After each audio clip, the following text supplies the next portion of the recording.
Good evening, detectives. This isn't just another campus mystery story.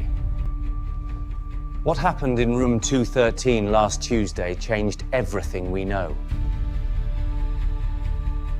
Michelle Lopez, biochemistry student, entered at exactly 10:47 p.m. We know those from security footage.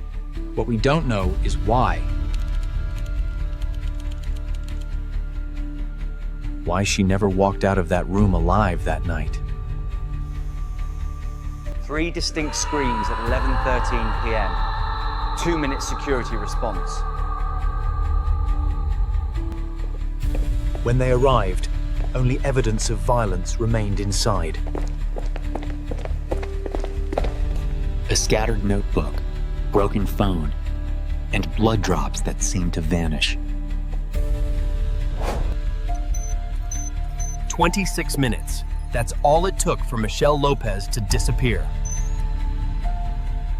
Tonight we examine every second. I need your help solving this. For 3 months, Michelle used room 213 with clockwork precision. Her schedule was methodical. 2 alarms every Tuesday and Thursday night. Lab at 10:30, dorm at 10:40, room 2113 at exactly 10:45. She was obsessively strict about timing. Michelle was never late, ever. She chose this time deliberately because the building was completely empty. Room 213 had the best heating, directly above the main unit. Michelle had severe asthma, triggered specifically by cold air exposure. 3 serious attacks in the past year alone. She knew the risks. She always checked temperatures first. Never took risks with her asthma. That night, room 213's heating system was completely broken and malfunctioning. Temperature had dropped to 62 degrees, 10 degrees below her safe range. Malfunction was logged at 3:45 p.m. with repairs scheduled for morning. Why would someone so careful enter a dangerous cold room? Unless Michelle had a completely different reason for being there. Something else brought her to room 213 that deadly night. Michelle's broken phone is possibly our most crucial piece of evidence. 17 distinct fracture lines radiating from the bottom right corner. This crack pattern is consistent with a 35 to 40 degree corner impact. If Michelle dropped it in panic, the pattern would be completely different. This shows a defensive knock from a seated position, not a drop. Phone was found 8.2 feet from the main study table. Blood drops found 2.3 feet away in a clear linear pattern. Blood was mixed with cleaning solution, explaining why it seemed to vanish. Last text message sent at 11:12 p.m., 1 minute before the screams.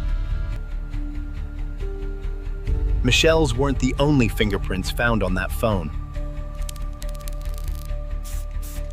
Marcus Thompson has maintained Maxwell Building's West Wing for 15 years. Same schedule, 3 semesters running. Room 2113 at exactly 10:30 p.m. That night, Professor Harris was occupying the room, grading papers. Harris had specifically requested this same lighting system for his office.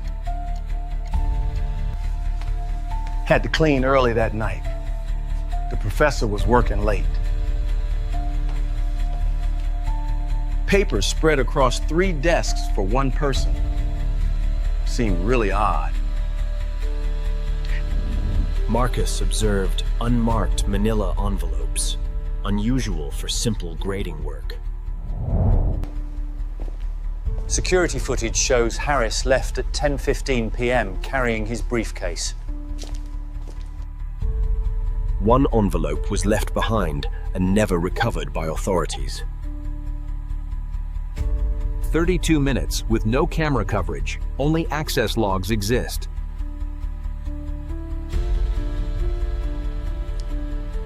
I saw an unknown maintenance worker near room 213 around 10:20. Standard blue uniform, but no proper ID badges or authorization. I didn't see anyone else that night. Nobody was scheduled.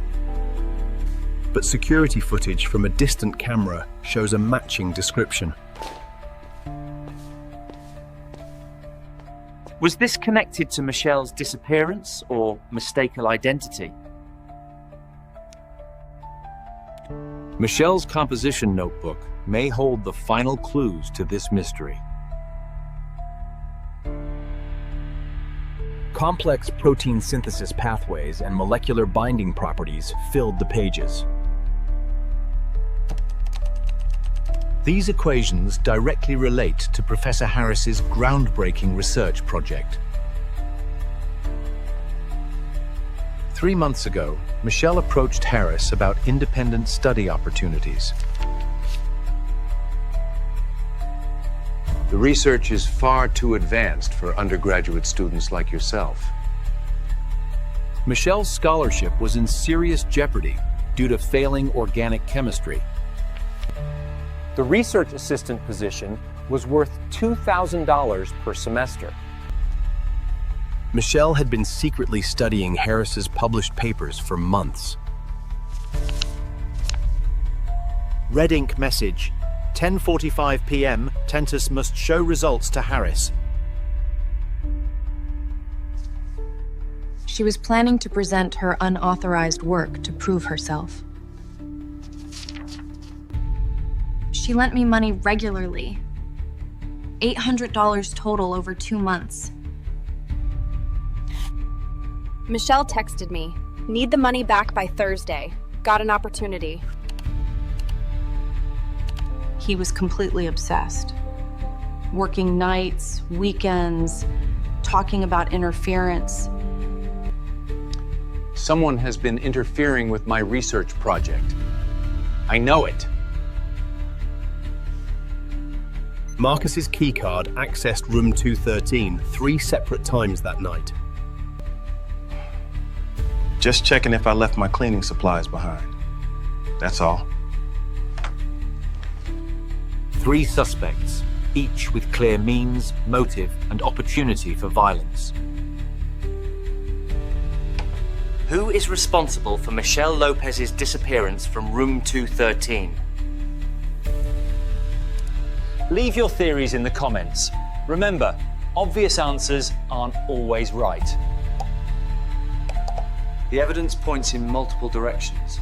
This is room 213, signing off.